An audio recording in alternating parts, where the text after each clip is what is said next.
Ladies and gentlemen, it's 11:15 on a Tuesday night, May 8th. I am in New York, New York. Over my shoulder, you can see a part of northern Manhattan. If I had the lighting a little better, you'd probably be able to see a little more. But I say that because my guest is not in New York, New York. It's 9 o'clock where she is, and sometimes you have to make sacrifices. We all have jobs. We don't, we're not Stone Cold and HBK and Jim Ross and Joe Rogan. I got a podcast that I'm trying to get off the floor right now, and so far so good. With the help of WWE historian, we have a lineup of guests that is going to knock your socks off, folks. You're just not going to believe the quality of talent that we have lined up for our show, and I owe that largely to my producer and part-time co-host, Larry Francis, WWE historian on Instagram. He did not get tonight's guest. I got tonight's guest because of our past relationship at World Wrestling Entertainment. And so here we are, she's going out of her way to do the interview. She was supposed to do it this morning, but we misread her text. So here we are. Instead of 10 a.m. Mountain Time, it's 9 p.m. Mountain Time, and it's 11 o'clock in New York City. It's 11:17 now. And I'm going to start the show, and this is how I'm going to start the show. How I'm going to start the show tonight is kind of like this fantasy thing where we all do it on Facebook, we all do it on social media, we all just do it, and we do who's the greatest wrestler of all time, and who's the greatest tag team of all time, and who's the hottest this, and who's the coolest that. Well, I have opinions on all those things, and I grew up, as you all know, I've said it before, with 7 women. I have a 13-year-old daughter, have mad respect for women, but I also have a very good eye. And for me, it's beauty is beauty, sexiness is sexiness, sensuality is sensuality, but smart and funny is cooler than hell. So I'm going to give you my imaginary top 5 hottest women ever in the history of wrestling. And we can talk about right away, we can talk about maybe for some of the fetishists out there, maybe think of the hottest chick. I mean, I've heard guys say Molly Holly is the hottest chick ever in WWE. I'm a big fan of Ashley Massaros and Christy Hemme and Candice Marshall and people like that. But I'm going to give you my top 5 hottest WWE women, divas, wrestlers, whatever you want to call them. And in no particular order, I'm going to tell you 2 right off the bat, which is probably going to surprise you a little bit. I cannot get over. I'm talking about smarts, I'm talking about beauty, and I'm talking about all the obvious things. Karen Jarrett. Now, Brooke Adams, when she was at WWE, was already hot. She already had this unbelievable body on her. She is built. She's just a tiny little thing, and she's built. She's just so sexy. And Crystal and I actually talked about this one day. I mentioned Crystal, her name to Crystal, and Crystal went duh. I was like, well, I didn't know because, but what's happening with Brooke Adams, am I saying her name correctly again? Brooke Adams. Yeah. What's happening is she is growing into her beauty, and she's even hotter now after a baby. And, and I applaud her for that. But my favorite is my guest tonight. And how lucky am I? How lucky am I that I not only get to, on show number 3, Noonan Speaks, I not only get to speak to somebody I consider a friend, somebody who I was so enamored with at WWE because of the way she handles herself And we're going to talk further about that because WWE was very complicated around the time you came in, my friend. And we're going to talk further about that. But I consider her a friend, and she's done almost zero radio. So this could end up being one of the hottest podcasts in America this week. And my guess, as some of you have figured out by now, is the Bajan bombshell herself. She is Crystal Marshall, and I can't tell you how excited I am to have you on my show, Noonan Speaks. Well, it is a big honor for me, of course, and we have lots of conversations not on air, and it's going to be quite interesting to hear the feedback of people kind of listening into our normal banter. So it is quite a privilege and a pleasure to be here. Thank you.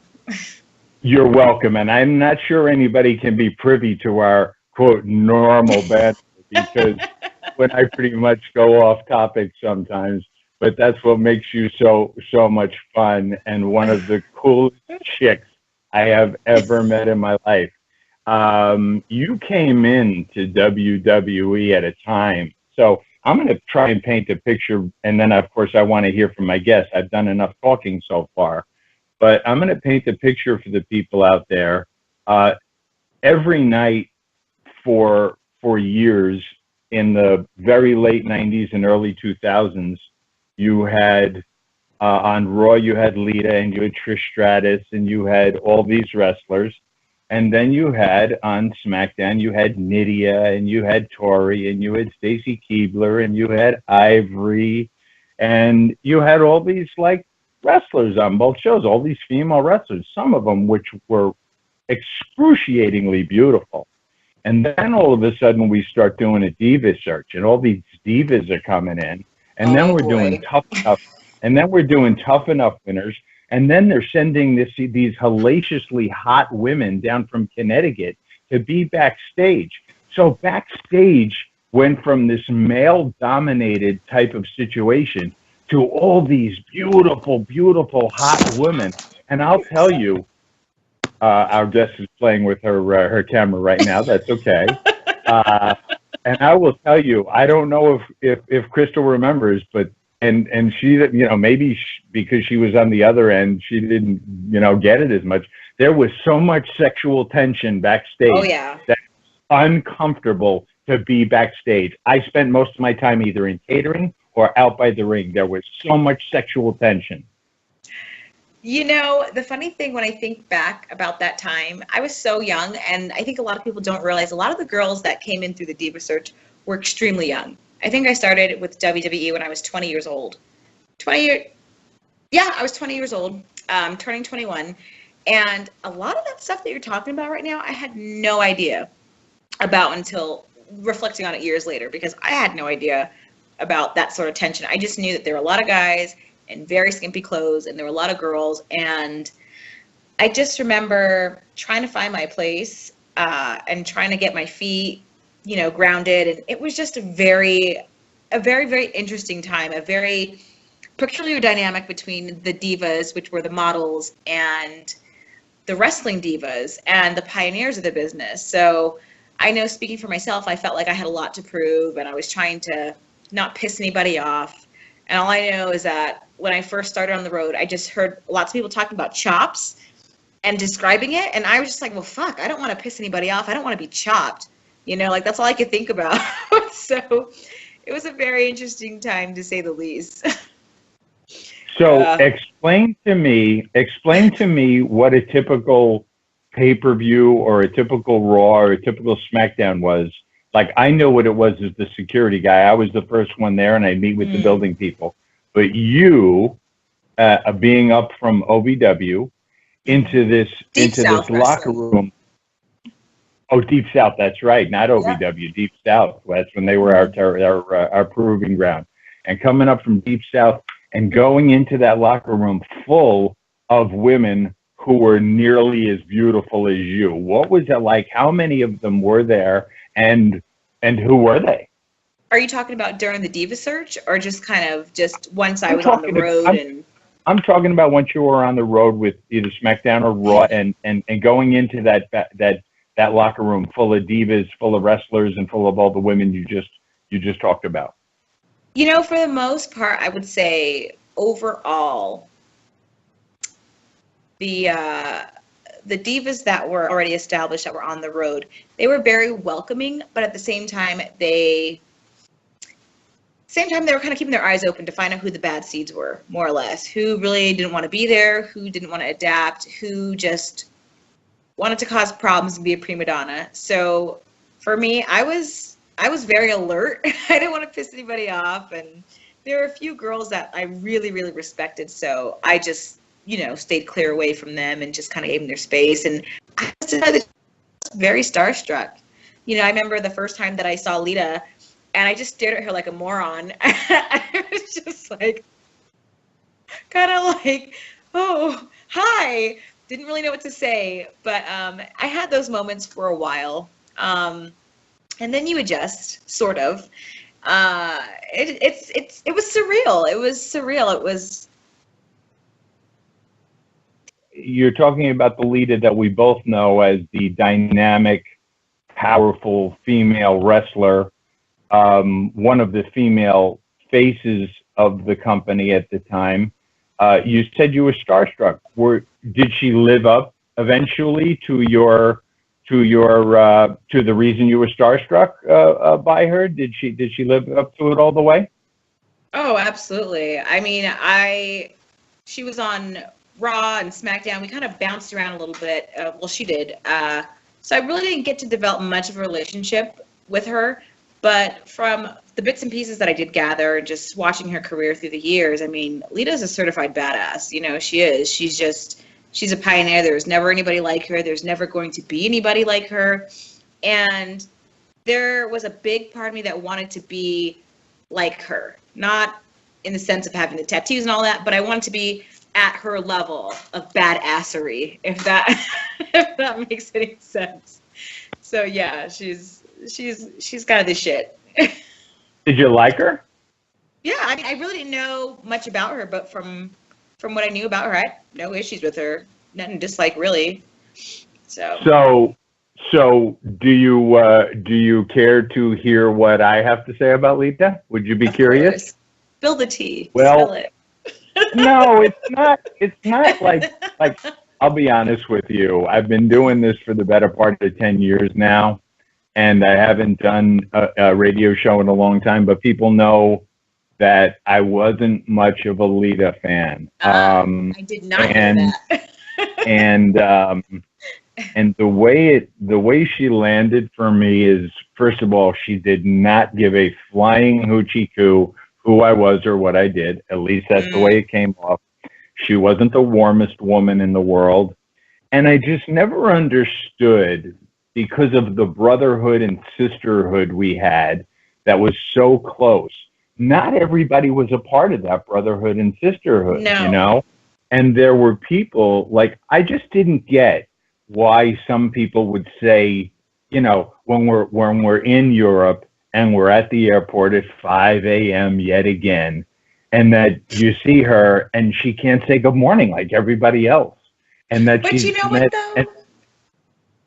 Go ahead. You know what, though? I find it really interesting that you mentioned that, because I don't know how it is for the guys in the male locker room, but as far as the female locker room, different times, different people are that person.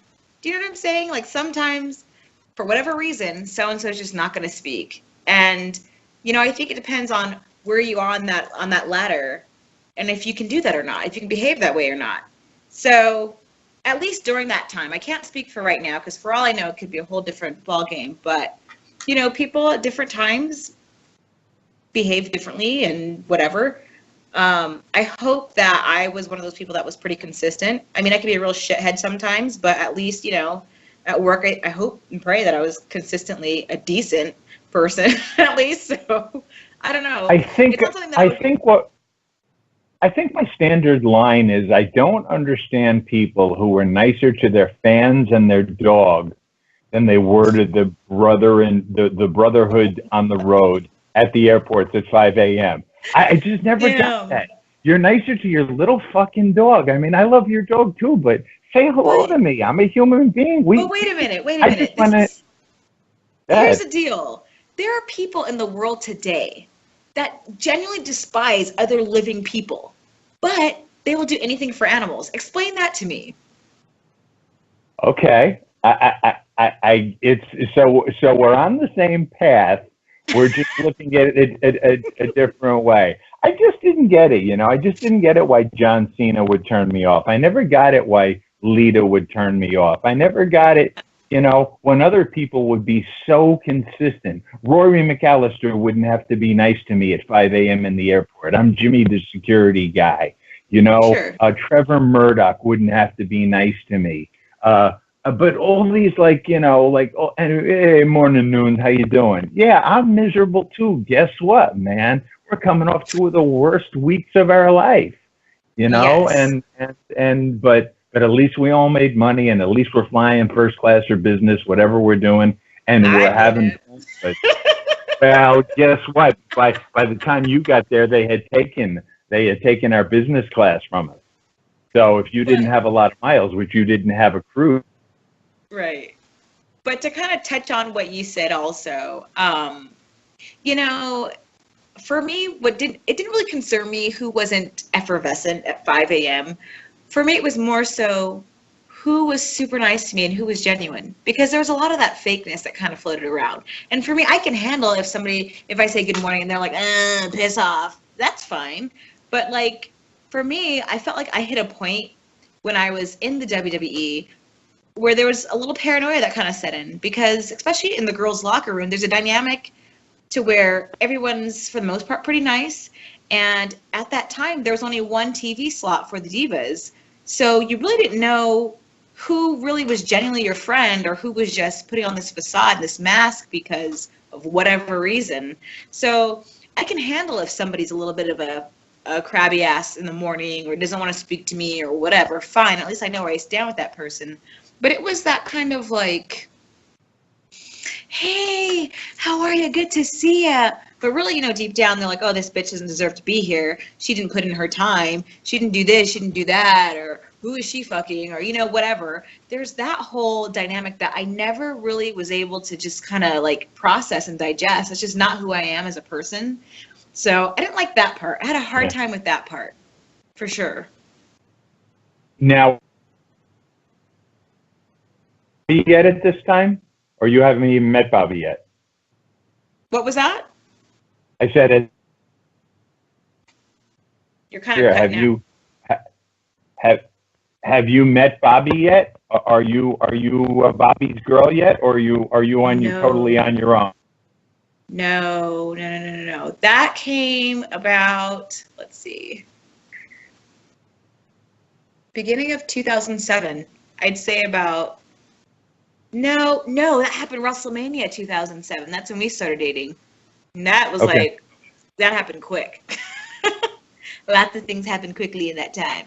So, no, for the most part, I was by myself during that my time there. So. Did you use the word Matt? Huh? Did you say Matt? Did you say Matt? Wrestling? No.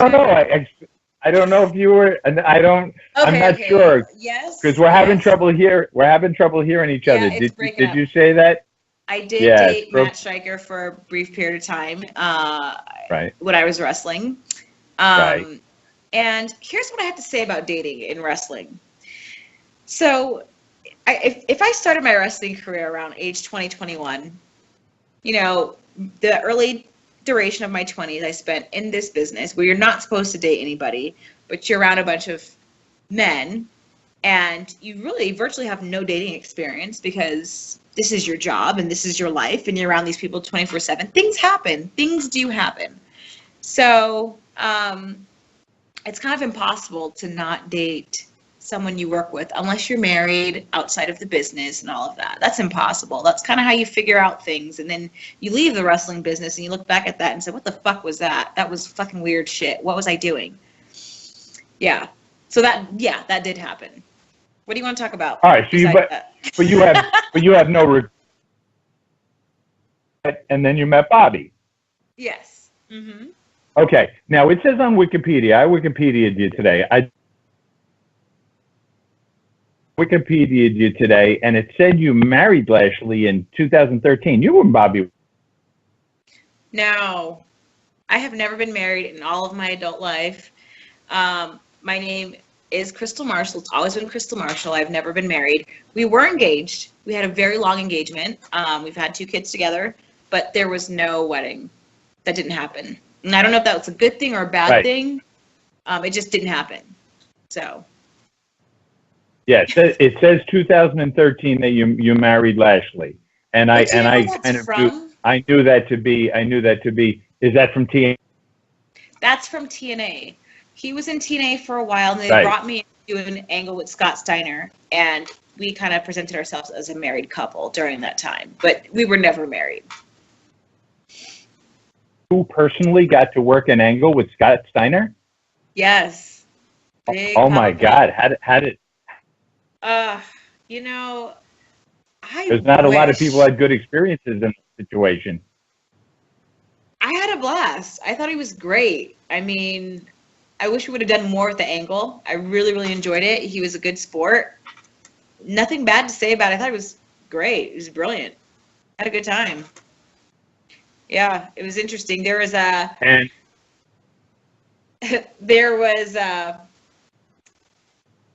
something we did once where Scott was on top of me doing push-ups.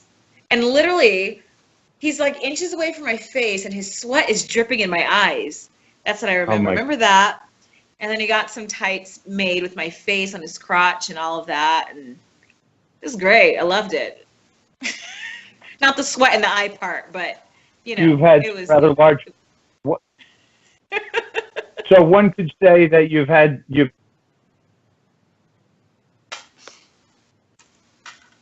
you. Are you still there? Yeah. Can you? I didn't hear any of that. Larry, Yeah. Did you see? Are we back? Yeah, you're just kind of breaking up here and there. Hear me?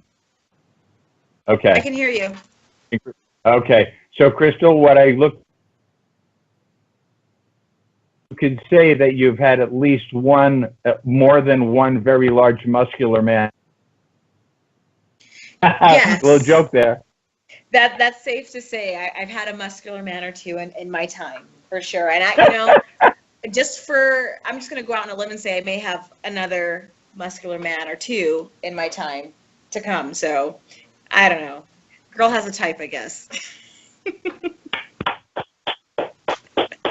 Listen, you are so unbelievably pleasing to the eye. Why wouldn't you?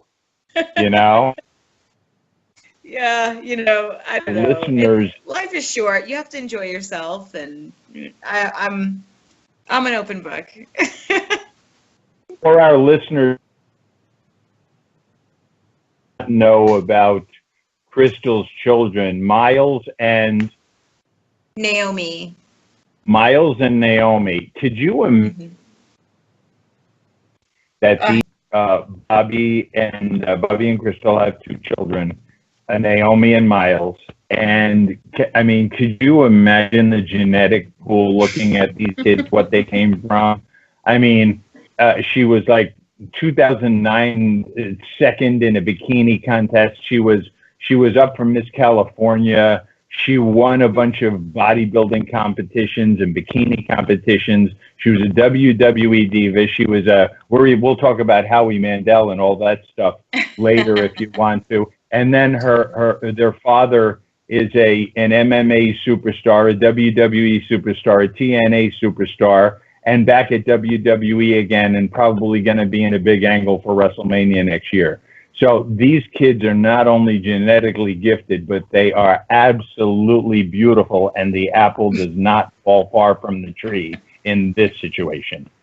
No, my kids are pretty amazing. I mean, naturally their mother's pretty amazing too, so that would make a lot of sense. Their dad's not too shabby either. Yeah, kids are amazing. It's just been quite an adventure just watching them grow into their own and kind of find their way and the things they like and they don't like. And their personalities are so very different. Like my son he's really, really laid back. He's a very laid back kid. He's very athletic and he's strong and fast God, he's super fast. And he loves football and all of that. But he also loves coding and he loves meteorology and he loves science. And he's kind of he's a very particular kid. But he's very sweet. He's very sweet and we love him to death and he's wonderful. But he's definitely a people pleaser. My daughter, on the other hand, she is a little spitfire. That girl is all sass. She's super tall for her age. She's absolutely gorgeous. She's feisty. She's ambitious. She's smart. She's helpful. I mean, she's incredibly athletic also. She's reading already. She's just wonderful. She just is. She's just fearless. She's just incredibly powerful. She was actually born 2 months premature, and she always tells me we'll be driving down the street, and she's like, "Mom, you know what?" I'm like, "What?" And she's like, "I'm not afraid of nothing." And I'm like, "Well, good for you. Great. Good." And she's like, "Yep. Every day, same thing. I'm not afraid of nothing. Good. Great." So I just try to support their personalities and their interests and just let them go. That's pretty much my philosophy. They're really nice kids, and they come across so well. So you mentioned in the female locker room the woman you looked up to, Lita, and her badassery. Let's go to the other side of the spectrum and perhaps discuss somebody who was a little bit of a letdown for you. And all these years later, we'll just say somebody that either you don't care for or you wish maybe you had a better relationship with them. Let's call it that. Okay. All right. In all fairness, I'm going to have to bring up Melina. I feel like Melina is probably one of, at least during my era, was one of the most misunderstood female wrestlers. And I say misunderstood now because when I was there, I didn't like her. I thought she was really rude. I felt like she thought she was better than, anybody else, everybody else. But now that I've kind of seen her, here and there through the years, kind of get a chance to talk to her a little bit more. And I'm starting to get the feeling that maybe that's not the whole version of Melina that we were exposed to during that time. And in all fairness, I think, looking back, I think she probably was incredibly shy. And I felt like, again, like I said, there's usually that one spot on TV for a diva. And when I was there on SmackDown, Melina was at the top of her game. And she was that bitch. So I feel like there was a lot of animosity between other girls towards her. So I think maybe she had a target on her back at the time. But, now it's like I see her in passing. And it's like, hey, how are you? And she's so sweet and she's endearing and very sensitive and some wonderful things there. So I don't know if maybe she's changed or whatever, but I do kind of wish that I would have took the time or could get to know this Melina versus what I thought she was before. So I wasn't necessarily let down, but, wish that could have been redone a little bit. That's kind of powerful in its own way. A, that you were so honest about it, about your feelings at the time, and B, now that you've come around and you're so kind to talking about her.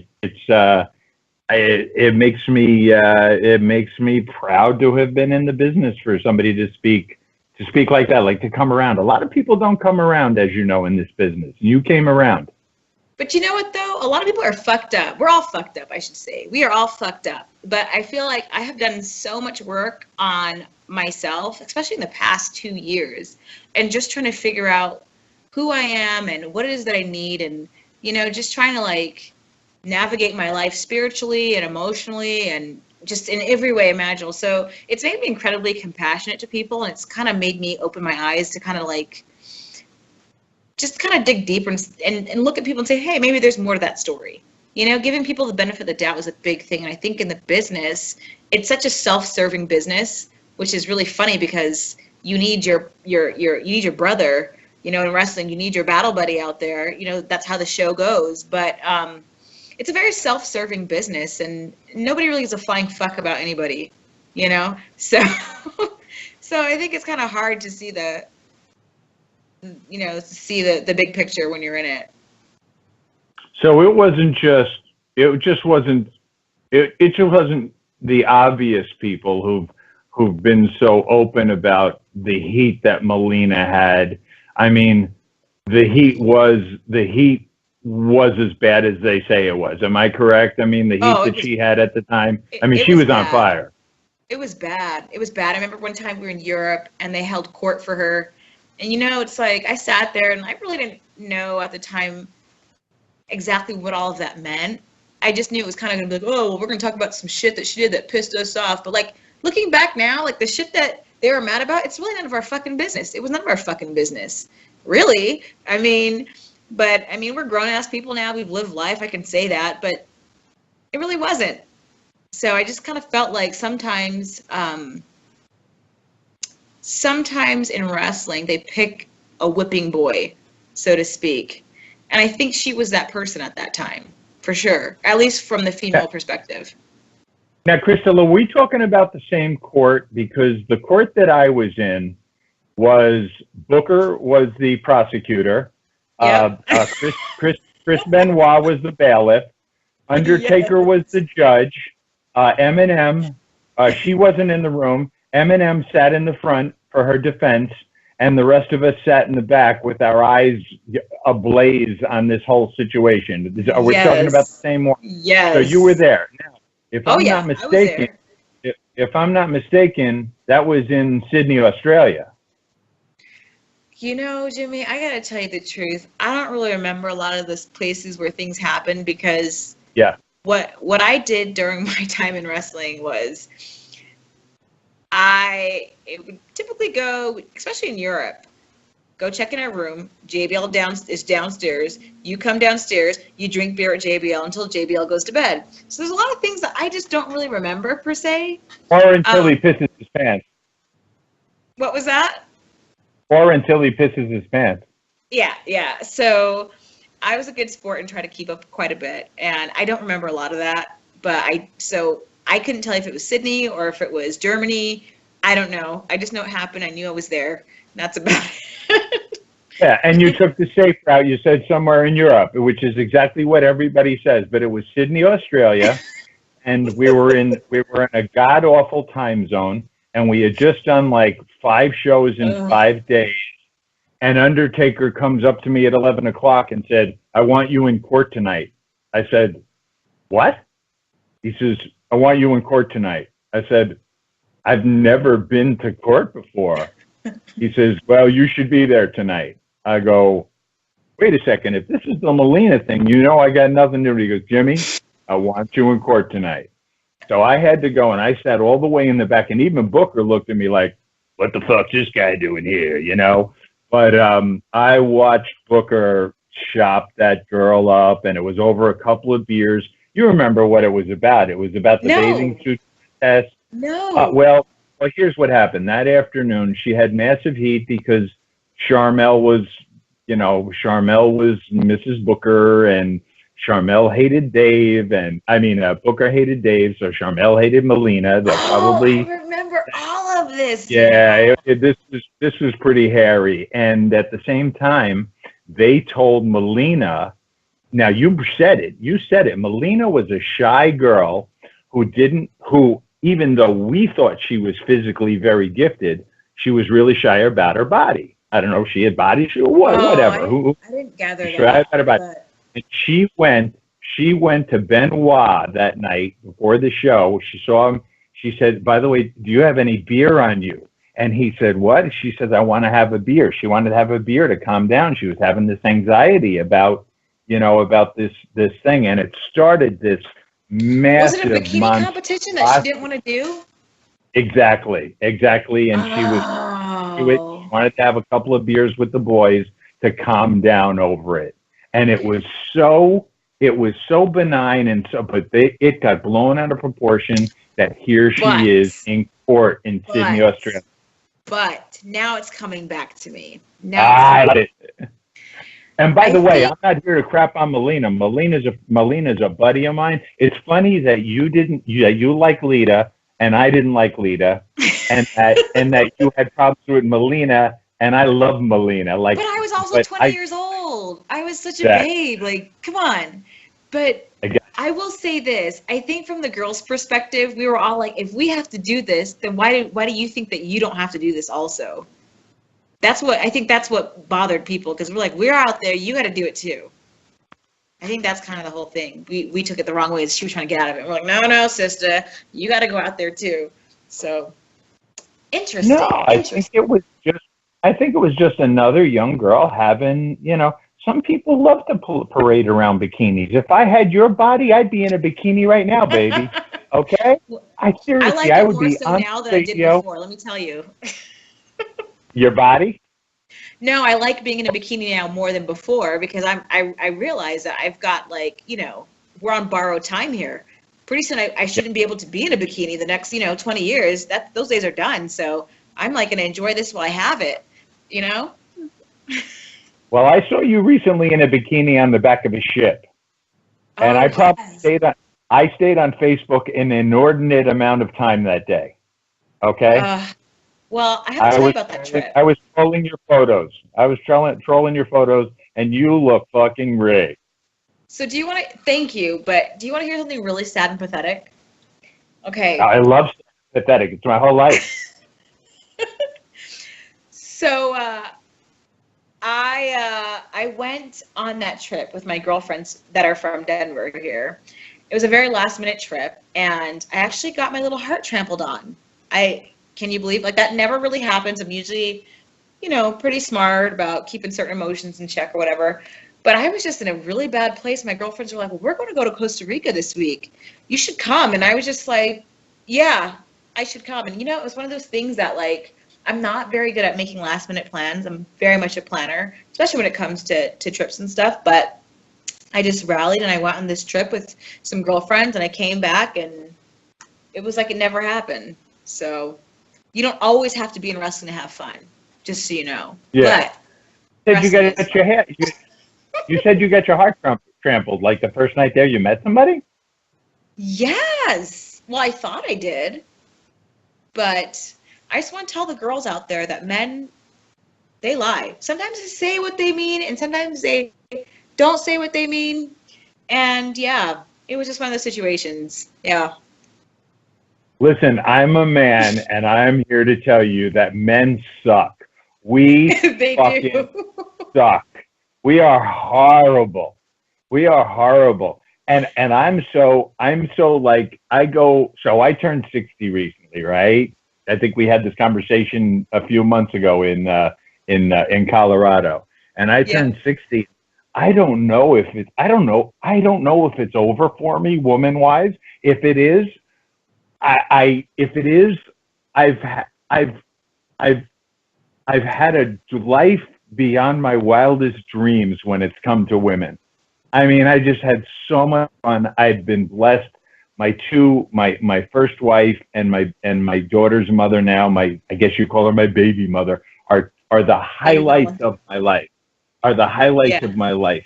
They really are. They're the two greatest women I've ever known, and the two other women that I was in love with are two of the. So they're four of the greatest women I've ever known. So if it never happens again, but it's shocking sometimes to me that, like, I'm so into work, I'm so into making money, I'm so into making money for my future and retirement. I'm so into making money for my daughter so that she can go to college, and I want to pay for college someday, and that this stuff has gone by the wayside. Yet at the same time, I'm pretty much dying to get laid. I don't think it's ever going to change until death starts knocking on your door. That's just how men are set up. I don't feel like that's ever going to go away, So. Well, I kind of hope it never goes away, but at the same time, it's like, I don't know. I just don't know. I was in a bar tonight. I was at Indochine tonight. One of the oldest and most incredible restaurants in New York City. And a woman at a table full of women bought me a drink. Oh, how'd that make you feel? She sent over a drink. Well, I fumbled. I didn't know what to do. First of all, I've been sober 31 years. I don't go to bars. Right. And my client's over in the corner, so I'm sitting at the bar giving him some space with his friend, and I'm sitting there all alone. And then this other woman comes up to me, and we start talking, and we exchange numbers. And she said, "Oh my God, we exchanged numbers, and you're not gay." I said, "Excuse me?" She goes, "I thought you were gay." I said, "Why would you think that?" She goes, "Well, you're so well put together." She says, "All your tattoos are so perfect." She says, "You know, you just have a way about you." She said, "I thought you were gay." I said, "I've never heard that in my life." That is so funny. Maybe it wasn't a woman. Maybe it wasn't a woman who bought me a drink tonight. Maybe it was a dude who bought me a drink tonight. I don't know. Maybe I'm setting off a gay vibe. I don't know. You know, that would be something else. It would be. You know, there's one time, I mean, you know, women go out to bars, men buy us drinks. That happens, you know, not all the time, but it does happen. But I remember right before I started WWE, I was at Mel's Diner with my girlfriend, and the waitress walks over and she puts down this chocolate shake in front of me. And I looked at her and I said, "I didn't order that." And she said, "No, the guy across the table, the guy 2 tables down, he ordered it for you." And I look over, and you know who it was that bought me a milkshake? Do you remember that band Limp Bizkit? Yeah, Fred Durst. So Fred Durst bought me a chocolate shake in Mel's Diner. So he came over and he sat down across from me, and we just shot the shit forever. And I was like, "Oh, so nice to meet you. Enjoy your shake. Have a good night." Sweet. He wasn't, you know, he was being a total gentleman. But yeah, that's my random act of kindness. A guy buying me a drink. It was actually a milkshake. So you could actually somehow, in some parallel universe, some other paradigm, you could be Mrs. Fred Durst right now. Oh, yeah. I don't know. I don't know about that. I don't know. We've talked about the women. Who are the guys? Who would be a guy that you were a little starstruck with, and who would be one of the guys that totally let you down? And Bobby Lashley doesn't count, okay? Oh my God, I would never say that. Oh God. Let's see. Well, Gosh, if you got to so... think about it, it's going to be a terrible story anyway. There's obviously nobody you were like totally bummed by. There's not anybody that I was totally bummed by, but there were a lot of people that I was just, this is going to make, I don't know how this is going to come across, but I got to tell you, the person that stuck out to me the most, that went out of his way a lot to look after me, was Chris Benoit. I'll never forget. Oh. Yeah, I never forget. I was actually riding with Michelle McCool. I think we're in Tennessee. I could be wrong. I never had an idea of where I was anyway. And I knew we were trying to find a hotel room, and everything was booked up. And we pulled in, I want to say, to like a Waffle House or gas station or something. And we saw Chris, and we rolled down the window. He walks over. He's like, "What are you guys doing?" And we're like, "Oh, we're just trying to find a hotel." And he's like, "Oh, no. He's like, "You guys take my room. Take my room. It's fine. I'll figure it out." And he used to do things like that. I'm sure for other people, but I remember specifically there were a few times that he did that for me, and I just remembered that, and it just stuck out to me. He was just incredibly nice and generous, and just always kind of looking after me and some others like a big brother. So, yeah, that's the part of Chris Benoit that I want to hold on to for sure. Super sweet. Well, guy. that just became my favorite question of the night, because I think what you inadvertently just did was gave the wrestling business a little bit of a, a gift. Everybody remembers Chris Benoit for what happened. And how could you not remember Chris Benoit for what happened? It was horrible. It was 2 months after I left WWE, 2 or 3 months after I left WWE, and I got a call from Todd Harris, who was working for Jimmy Tillis at the time, one of the guys who replaced me, and I was just shocked. That's not the Chris Benoit I knew, and it's not the Chris Benoit you knew. I knew the complicated, funny. Not funny, Chris was never a ha-ha guy. No. But Chris was so friggin' intense that it became God, funny. yes. And I'm traveling, like I'm not traveling with Eddie and him and Kurt all at the same time, but different times I'm always around them or I'm in the gym with them. And those are three of not only the greatest wrestlers in history, three of the most intense competitors in history, three of the most, there's no downside to any one of those guys in terms of who they are, They're just they're so all humble too, on top of that. Just like incredibly humble. I remember I used to do a lot of the ring announcing for the SmackDown house shows. And I remember a couple times Chris came up to me like, hey, what do you think about my match? And I'm sitting there like, is he ribbing me right now? Like, he really wants to know what I think about his match, but he was serious. What do you think about the match? And it was great. That was one of the best parts of what I did when I was wrestling, the commentating and the interviewing and the little bit of ring announcing, is because the guys would fuck with me during the matches. If you're sitting at a live show, they'd come over and they just like say stuff to me, or it was just great to be a part of that, and it just, sometimes in those moments I'd be detached and forget that I'm a part of that, and I feel like a kid and I'm watching this show, and then I'm like slapping myself, like, oh, you gotta focus, you're at work here, like you're a part of this. But I love that because it really allowed me to be a fan and enjoy it, and there's nothing better than being that close to that magic. It was really cool. Really cool. God bless you. No, it's like you're one of the, first of all, you're not bitter. I'm going to interview some bitter people over the times. You're smiling. You're lit up like a Christmas tree. You're positively stunning. You have an aura about you. You're talking so fondly about a business that so many people shit on. You know what? I was there. There was a time when, like I said, I was super bitter, very upset. I felt like when I left that there was a lot of things that I set out to accomplish that I didn't. There was a point where I felt like certain girls got more opportunities and boo-hoo-hoo this and that. But you know what? Like I said, I did a lot of work on myself, and there's a lot of fucking things that I can be really happy for, And there's a lot of shitty things that happen in the business, and nothing's fucking perfect. The wrestling business is one giant dysfunctional family. And there's like one cousin you can't take anywhere. There's a fucking drunk uncle. There's your slutty cousin. There's somebody that fits every dynamic, of a family. But the one thing that's very interesting about wrestling, as much as everybody hates it, or everybody did hate it, or has mixed feelings about it, if you ask somebody if they had any good moments in wrestling, they will always say yes.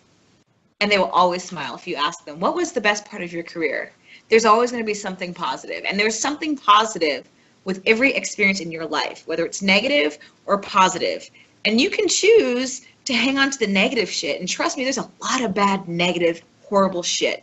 There is. Or you can choose to find the goodness and to remember those positive things that made you who you are. The good and the bad, there's always something positive to take from it. And I'm just in a point in my life where I really want to nurture good things in my life. And I'm still working on resentment issues and all of that. But I'm a pretty fucking happy person. I have a lot to be happy about, for sure. So I'm not going to sit here and bash the business that has fed my kids for all of their lives, directly or indirectly. I'm not going to do that. I won't. I mean, there's some fucked up stuff, and yes, nothing's perfect, but overall, I'm pretty happy. I'm happy about my experiences and all of it, the good and the bad, for sure. Now, I'm going to bring something up. Sure. You're painting a beautiful picture, and by the way, I want to get into your art.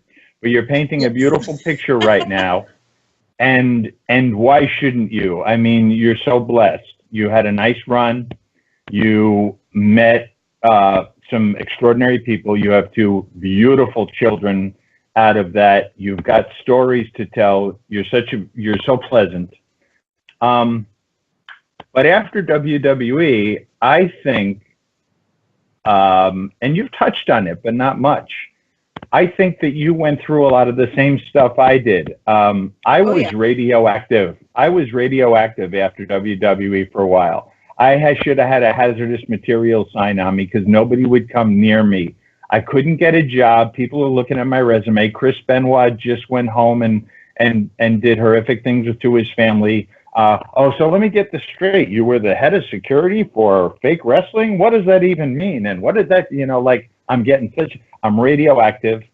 And if I am to be honest about this, and this sucks, I was homeless for a while. And if I am not mistaken, I think you went through a lot of the same things I did. Yeah, I went through some some difficult times for sure. The hard thing about wrestling is you feel like it's going to last forever. And you feel like the high that you get from interacting with the fans and from being the celebrity and all of that, there's a certain level of arrogance that I think that I carried out of the business into my real life. And it doesn't translate well. So I went from living in New York City, living in Los Angeles, moving here to Denver, Colorado, thinking to myself, you know what? I don't need wrestling. Fuck that. I don't need any of this. Like, I'm going to be a star. I have a name to myself. I'll just fly back and forth between Denver and Los Angeles, and I'm going to do this, I'm going to do that. And, your money runs out eventually, especially if you're a woman. I mean, to be honest, we just don't make as much money as the guys. We just don't. So, life happens. And like I said, Bobby and I were together. We had kids. And after we split, I found myself trying to figure out, what am I going to do? Like, what's next for me? So I started working some corporate jobs, and just things never really stuck. So eventually I went to cosmetology school and got my license to do hair and makeup, and thank God for that. It allowed me to be creative and to do a version of what I love doing, which is art and painting, and that's kind of been able to kind of carry me over into this place where I'm at now. So it's not, like I said again, I know that there are probably a lot of wrestling fans out there that assume that that once you stop wrestling that you're loaded, and that you're going to live comfortable. And there's a lot of wrestlers that feel that way probably as well. But that's just not life. And it's such a beautifully humbling experience. It was really fucked up. I got super depressed. I have been battling depression and anxiety really, truly ever since I left the wrestling business. And I can tell you that there is no medication that can fix depression and anxiety. That's an internal job. So for me, through meditation, which is still very new for me, and it's an ongoing practice, it's helped tremendously. And gratitude. So I've been talking about tonight, just like nothing's perfect, yes, but look at the positive. Gratitude's helped me immensely. And I'm not saying that every day is fucking puppies and unicorns, because it's not. There are days where I look back and reflect on my wrestling career, my acting career, my modeling career. I'm like, oh my God, what happened? I could be doing this. And like, oh man, it's all over for me. But it's not. I just shot a movie 2 years ago, and it's actually on Netflix now. And it's on Amazon Prime, as well as on iTunes. It's my first major motion picture. Actually, it's not a major motion picture. It's an independent film. But it's a major motion picture. It's a major, yes, it is. Kevin Nash is in this movie, and also Tom Sizemore.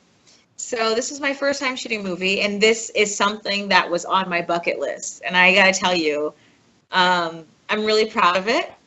It's a movie called Blood Circus. I play a character named Athena, and Athena is a badass. She is the girlfriend of Kevin Nash's character, and we run an underground fight circus. So it's pretty awesome. It's like 300 meets Fight Club. So check it out, Blood Circus. It's on Amazon and on iTunes. 2010, I came home from Los Angeles. I was with a I was essentially with a wrestling mark, who I had been very good to for many years at WWE when he was at ringside and using a long lens camera. And he was so young, and he was, I mean, he was literally a young teenager. And he took pictures at ringside, and I had hard, WWE's intellectual property was a big deal. I held meetings about our intellectual property all day and how you can't see it at ringside, and take pictures with long lenses. And then eventually a ringside guy from the arena would tap me on the shoulder and said, "Listen, this kid says he knows you." And I said, "I never saw that kid in my life." "How old are you, kid?" He says, 13, 14, 15, I said, "Just let the kid go," and then I started talking to the kid. Anyway, years later, he's got a place in Los Angeles, and he invites me out, and I'm living in Los Angeles. I'm living large, but I'm not making any money. I'm just living for free. And I come home, and I'm broke. I mean, ramen noodles broke. And worse, Crystal, I got no place to go. I got no place to live. I don't have a house. I spent all my money. I didn't save any, and I'm homeless. I'm couch surfing. I'm basically homeless. And for 3 months, I had to eat crow, but loving people who cared about me, let me stay on their couches, and I bounced in clubs for about those 3 months, and I saved enough money that I was able to get a shitty little apartment in New York City. Did it ever get that bad for you?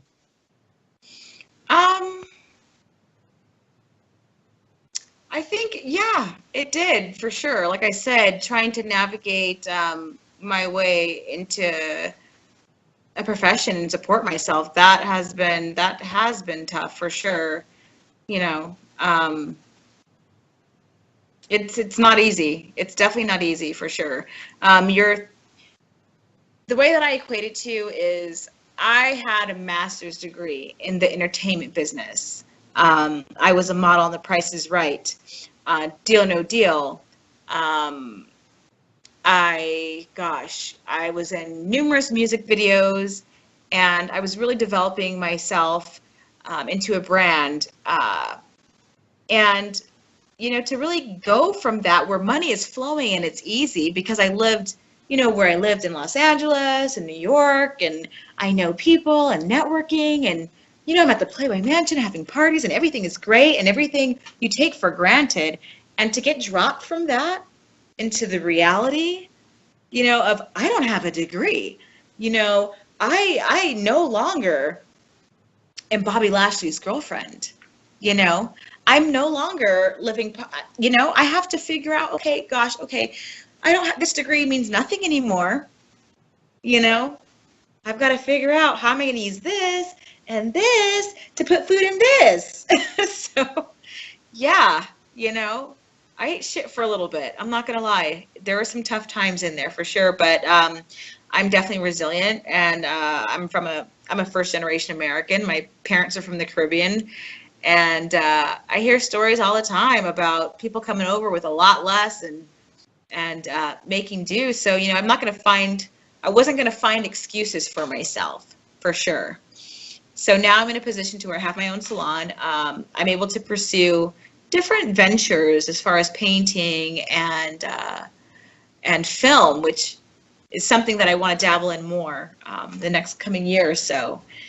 So yeah, right now I'm doing hair and makeup. I'm staying quite busy with that, which is great. And painting. This is just something new that I've kind of just dove into over the past year or two. And here's one of my pieces actually right behind me. And I know you've been asking me for a piece to purchase, and I will get on top of that at some point. But you actually have an outlet and a company, Vivita, I think it is, selling for you right now, right? So my Instagram handle for my artwork is Vivid Vita Gallery, and Vita is actually my late grandmother's name, and it means life. So it really translates to this vivid life gallery. So yeah, if you follow, and can people, is there a website and we can go and we can see your stuff? I mean, I bought a piece of art for $6,000 last week. Okay, I bought that Bruce 3-piece long yarn. It costs $6,000. I know you're not going to charge me $6,000. I know you're going to charge me a lot less than that. But bought this, and between you and J.M. Levine, my friend, I put at Bajan Bombshell at J.M. Levine, who does a guy got to blow to get a piece of heart around here? So you got a little heat with me, pal. But here's the deal. I am trying to create something special for you. That's what it is. So be patient with me. Be patient. You. What's the perfect? Could you make that any more perfect? Who are you in touch with? Who do you talk to, and who do you miss? Oh gosh. I'm talking about the wrestling business. I talk to Layla quite frequently. I was actually in her wedding. She got married a couple years ago. Let's see who else I talked to. I touched base with Ashley, Tori here and there. Barbie. I touch base with Barbie every now and then. We kind of touch and go. Barbie blank, Kelly. Charmel, every now and then we kind of, reach out and chit chat. Jillian also. I think that's about it. But gosh, now, is that mostly because you see them at Comic Cons and stuff, and it's easy, or you've actually cultivated and worked on these relationships? I haven't done that many wrestling appearances, believe it or not. I probably should. But I haven't really done very many. But I think I keep in touch with those girls because we were all in the SmackDown locker room during that period of time. Oh, also, so another girlfriend of mine who was in developmental, her name was Kristen Eubanks, and she's actually married to Ryan. He's part of Ascension right now. She's one of my very dear friends. Like, she's amazing, and she's helped me through some pretty rough patches for sure. Kept me very grounded, and she's good people. I miss Chrissy a lot. I miss Barbie a lot. Layla, gosh, when Layla and I get together, it's like sisters. We like stay up all night in the same bed, watch TV, just laugh about old stories. It's like no time passed at all. So I definitely miss those girls for sure. We try to keep in touch as much as possible, but life happens, and we have to reprioritize sometimes. But I miss them. But I like the relationships that I have with them now because I like who they've grown to be, and I like who I am now too. So to say if I actually missed that time and I wish things were the same then, I kind of don't. I like that we're adults now, and I like what we have. So, yeah. How was Howie to work with? The short answer. Howie. Well, he would never touch my hands, so outside of that, he was great. Yeah.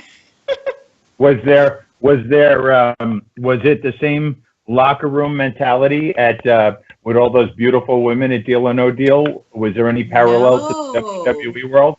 No, it was not. It's and so what funny number were you? I was case number 5, and I was okay. So a lot of people don't know this, so I should say this. So I was one of the original briefcase babes. I shot the pilot and half the first season, and I gave up Deal or No Deal to become a WWE Diva. Wow. So yeah, I remember my agent called me and she said, "Hey, Deal or No Deal got picked up. What do you want to do?" And this was right after the Diva search had finished. And John Laurinaitis called me, and he said, Hey, Crystal, we really want to extend an offer to you right now. Hey, Crystal, how you doing, Crystal? But just so we're clear, you're going to have to relocate to Atlanta, Georgia, to be a part of Deep South Wrestling. How does that sound to you? We're going to pay you X amount of dollars, and you'll move. And I was like, yeah, sure, I'll do that. And kind of my thinking at the time was, yes, Deal or No Deal, it went along to be a big success, and a lot of the girls that I knew from that show are married to billionaires now. But outside of that, I wanted the experience. I wanted to travel, and I loved what I saw when I did the Diva search. And I was an addict. I was hooked. I love that rush, and I didn't get that with Do No Deal. So I think I made the right decision for sure. Hey, Jimmy Noonan, listen, heard you got some heat with a guy in the office, and, I heard you leaving in 3 months. I can make that go away, but what do you want to do? Well, Johnny, if there's somebody in the company who doesn't want me around anymore, I don't want to be around. Well, I can make that go away, although I heard you got some heat with Taker and Booker T. So I said, yeah, trust me, I really don't want to be here anymore. all right, well, I just wanted to throw that out there that I can make that go away. Thank you, Johnny. Last night at WWE, last night, who said goodbye? Who disappointed you? Who did something cool? Who did? Tell me about your last night at WWE. My last night at WWE, that was the night of me and Teddy Long's wedding. And let's see. I don't think anybody disappointed me. I think it was great. I think it was a high note. I was one of the few that was able to go out on a high note, actually. Yeah. I mean, it was all about me that day. It doesn't get much better than that. So yeah, I kind of think that's one of the reasons why I never married. I mean, who can fucking top a WWE wedding? That's kind of can't do that. So I really wasn't too bad. Now let's clear this up. Now it's getting late. It's 12:30. It's in the morning in New York. It's getting late. You've more than paid your dues with me. But I think we could probably do this 3 more times because you're such a good guest, and I think we could tell stories all night long. But it was thought, at least by me and some other people, that you had some heat at WWE, or somebody told a story, or somebody made up a storyline that you had heat at WWE, when in fact that is not the truth. It's much more plain and simpler than that. Yeah. I think it's, gosh, I really wish I could really talk about that, but it's just a sensitive time. I really can't right now. Gotcha. I can't really talk on that now. But, yeah. From what I heard, things are different now. So. Good. All right. Well, good. Well, fair enough. Your art is at Vivid. Say that name again. It's Vivid Vita Gallery on Instagram, and then my Instagram personal page is Bajan Bombshell, BAJAN Bombshell 83. So, follow. And the hair gimmick is Crystal Did My Hair. Yeah, crystaldidmyhair.com is my website, and it's Crystal Did My Hair for my Instagram handle as well. And I'm in the Denver metro area. I specialize in hair color and hair coloring for extensions, as well as different extension installations. So if you're in the area, I would love to make it beautiful. Stop by, and I'll take care of you. Awesome. Are you still in you're in the greater Denver area, the greater Colorado Springs area, somewhere in between? Denver. Yep. Denver, very cool. Well, I think we have pretty much covered what we needed to cover for now. I'm going to ask you to come on. What? Yes. Oh my gosh. Okay, so remember I told you that Layla and I always have we get together and we talk about these stories.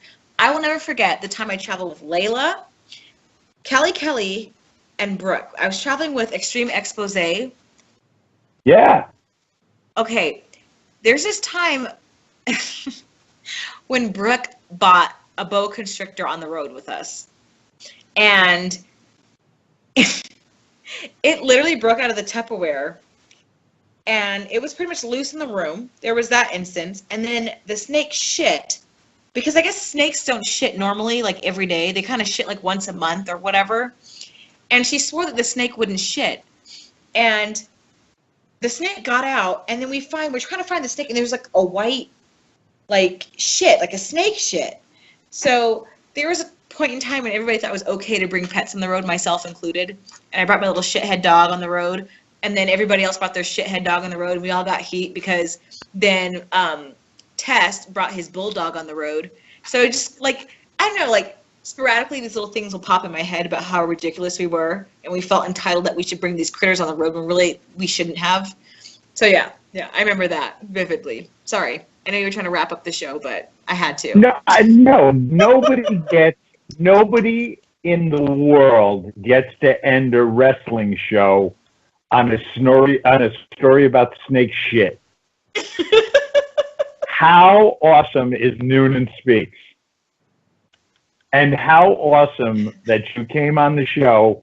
Like, it's hard to believe, it's hard to believe that you've never done a podcast before. It's hard to believe that nobody's had the foresight to have on one of the hottest, coolest divas in the history of WWE. I don't care if you were there for 6 months or 15 years. I mean, you made it. You know, you came in fourth in the Diva search, and they were so impressed by you that they signed you to Deep South Wrestling, and you came up pretty fast. Yeah, God, Deep South in itself is like a show. That was tough. I gotta tell you, I remember my first week at Deep South Wrestling. All I did was come home, fill the tub up with ice, and get in the tub and wake up on my bed, still wrapped in my towel because I was so tired and so sore. And you know what? Actually, I used to live upstairs from Miz. So he lived downstairs, and I lived upstairs. That's so funny. I remember that. Yep. We used to live Your trainer was Bill DeMott? Yes. Yep. Now, we're going to be, so Bill DeMott, I don't know the full story. Larry, my producer, who is standing by so patiently, Larry, we're going to have Bill DeMott on soon. And one of the reasons we're going to have Bill DeMott on is it's twofold. One is I'm a big fan of Bill DeMott, and I wasn't crazy about the bullying stories about him and him getting fired. And the other thing is, I don't know 100% the story, but I believe he lost a daughter to a drunken driver.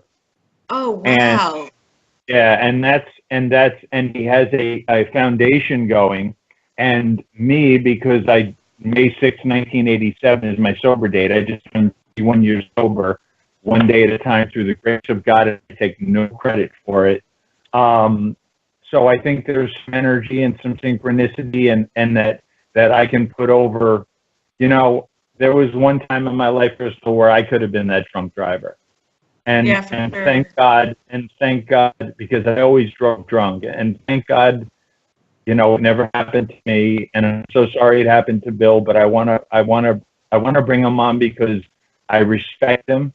I kind of love him in my own way. He's so kind to me at WWE, and you haven't lived until you've been at a stadium in Yuma, Arizona, doing a show, and Bill DeMott comes in on the back of a golf cart, makes his entrance on the back of a golf cart. Big Bill DeMott. This golf cart almost going over because Bill DeMott is so big. So I look forward to having him on. Bill was tough. Bill was very tough, for sure, on a lot of people. I watched it, for sure. But you know what? He wasn't on me. He wasn't. We never had an issue. I never had a problem with Bill. But I've seen it. Like, yeah. But, you know, I don't know. I mean, Bill likes who he likes. But it's a tough position. He's got a job to do. Of course, he's going to be a little. You gotta separate the. You know, you gotta separate the good people, the people who are going to be future WWE superstars, from the people who want to be superstars and have no shot at it. So I would imagine you have to have a little of that, you know, that bullying mentality. But I never saw it, and I just have mad respect for the guy. You know who else was down there at Deep South that I love? Angel Williams. She got a pretty bad rap when she was down there too. Again, she's another one of those girls that are she's just a doll. She's busted her ass in the business, and I feel like she's like one of my spiritual sisters. There's a couple of us that are kind of hippy dippies now, and she's one of them. And She's just come full circle. There's a lot of us that have just kind of grown and evolved, and yeah, she's good. She's good for sure. If I have the same girl blonde with one of the greatest asses in wrestling history. Yes. Yep. Yeah. The white girl, the booty, the blonde, the Canadian. Yeah. Monster Angel Williams, Mark. I am. But not as quite as a Bejan bombshell, Mark. Crystal Marshall, you've more than done your part. I love you. I will always love you. This was so much fun. This was like a revelation for me. And you keep on trucking. You keep the positive attitude. I know prayer and meditation and now you say some medication and getting you through, and you'll figure that all out. We all do.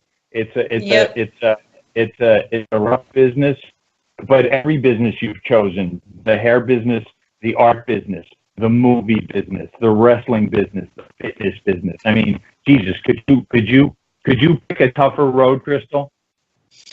No, but I also couldn't pick an easy one because I'm not a superficial person.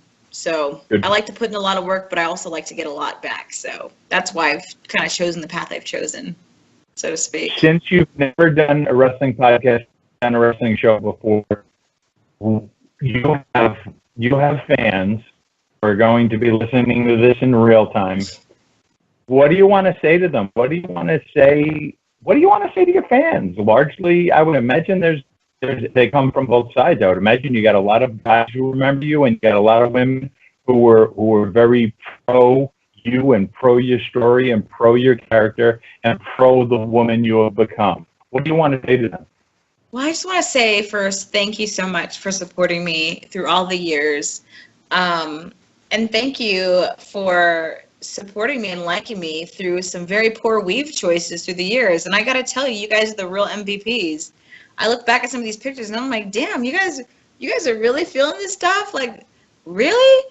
But, thank you for being diehard fans, even though I haven't been very diligent on staying abreast and keeping involved in the wrestling community. And I need to do better about that. So look for me this year and into the next year doing some Comic-Cons and some wrestling venues. I feel like it's time for me to kind of reconnect with some of my fans. So I appreciate all the love. Please continue to support my work as an actress and as a painter and an artist overall. And take care of yourselves. And if this is the beginning of you reconnecting with your fans, yes, and I have a feeling it might be, I'm very, very proud to be a part of it. And speaking from producer and my part-time co-host, Larry, WWE historian on Instagram, he's a part of it too, and you're the best. We wish you nothing but the best. We wish you nothing but good things, and this is gonna make some news. You finally talked about your stuff, and we have more stuff to talk about in the future. Okay. Of course. Thank you so much again, Jimmy and Larry, and everybody watching. This was great. Nice taking a stroll down memory lane. Thank you. Love you. Take care of yourself.